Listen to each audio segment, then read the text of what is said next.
Everyone, it's Abigail of the Black Book Space. I want to talk to you today about 5 books that will change your mindset as a Black business owner. So come back in a moment. Let's chat.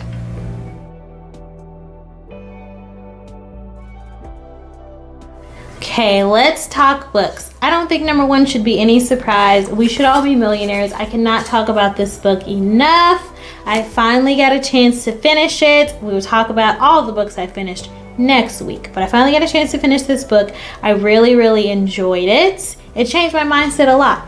It really allowed me to step into the big version of me, one of the highest versions of me. I wouldn't say the complete highest version because you know I'm still a little petty out here in these streets from time to time, but I am a lot more confident in myself as a business owner, and I attribute a lot of that to this book, We Should All Be Millionaires, because it really does help to remove a lot of the blockages that we as women have, and it really helps to have a candid conversation about things like imposter syndrome. So if you're looking for something to kind of tweak that mindset just a little bit, I highly recommend this book.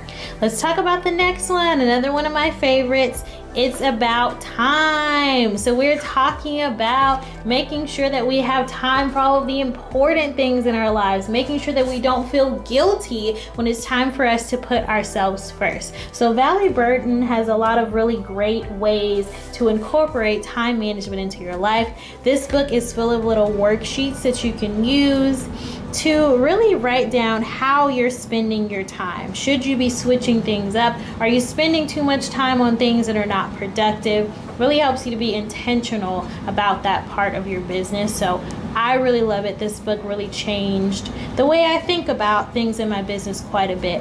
And she actually is the best-selling author. She wrote another book called Successful Women Think Differently. So that's another one that I'll probably pick up pretty soon because I just want to keep elevating. And this book really helped me to do that.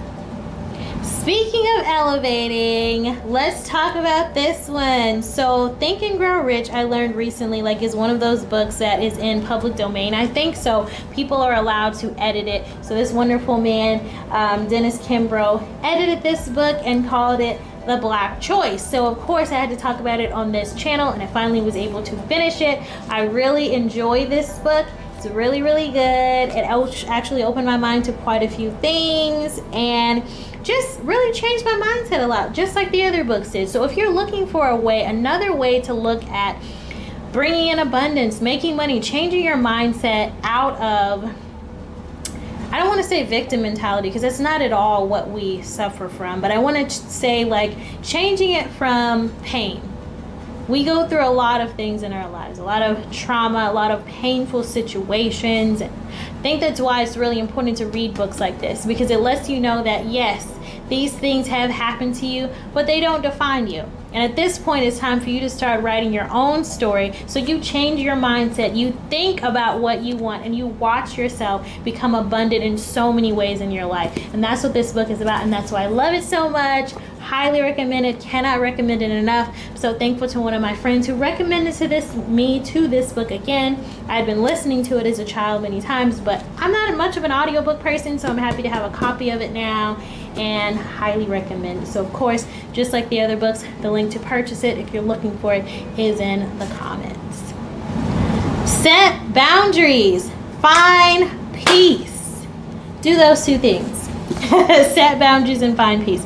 Love this book, you guys. It's really good. This one was really popular when it first came out. I was late getting on the bandwagon because, again, how many times do I have to say I am a fiction book girl? But I need to become a non-fiction book girl because mindset is very important to me. Obviously, I talk about it at least once a week on this channel, so it's really important.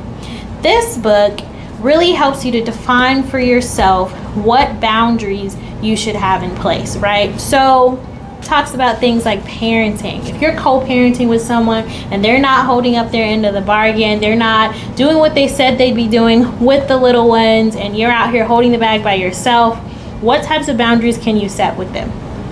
Does your ex have boundaries where they're constantly telling the little ones about things that are going on between you and them? That's not a very good, solid boundary to have. So it's something that you should set for yourself so that you're not stressing out all the time and worried, pulling your hair out. We don't need that. Stress is not cute either. The struggle, stress, none of that stuff is cute. So you got to set your boundaries out here, like we talked about the other week when we were talking about our business practices for introverts. It's important to set boundaries. So I highly recommend this book for my introverted business owners.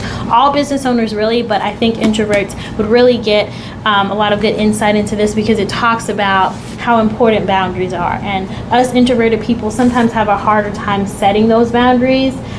This book really helps me to do that. So highly recommend. Now this book, it should be no surprise that I'm talking about this book again. Rest is Resistance. This book is amazing. Yes, it definitely can be used in business because it can be used in life. This woman is talking all about how this 9-to-5 grind is old. It's not something that we need to be really subscribing to anymore. We need to be resting more. We need to be setting those boundaries and talking about how important it is to rest, convene with the ancestors, lie down somewhere, sit down somewhere, meditate, and determine what the best action is for you to solve whatever problem is going on. But also it's about just resting for the sake of rest. It's not one of those fluffy self-care books. We love self-care. There's a time and a place for that. She talks about how important it is to know that that's not what this book is about. It says it's a manifesto, so it's pretty obvious to me that it's not about self-care. It really is about convening with the ancestors, and it's a movement. It is a movement to take back what is ours, to make sure that we are nurturing ourselves as beautiful Black kings and queens out here, and letting the exhaustion go. So that will definitely help you as a business owner because you'll be well rested and you'll have standards in place that are for you, where you're not letting your voice go unheard. That's what this book is all about. So those were 5 wonderful books that I highly recommend that you read to elevate your business, take it to the next level, change that mindset. I don't know what you're going to do today, but I hope it's something that brings you joy.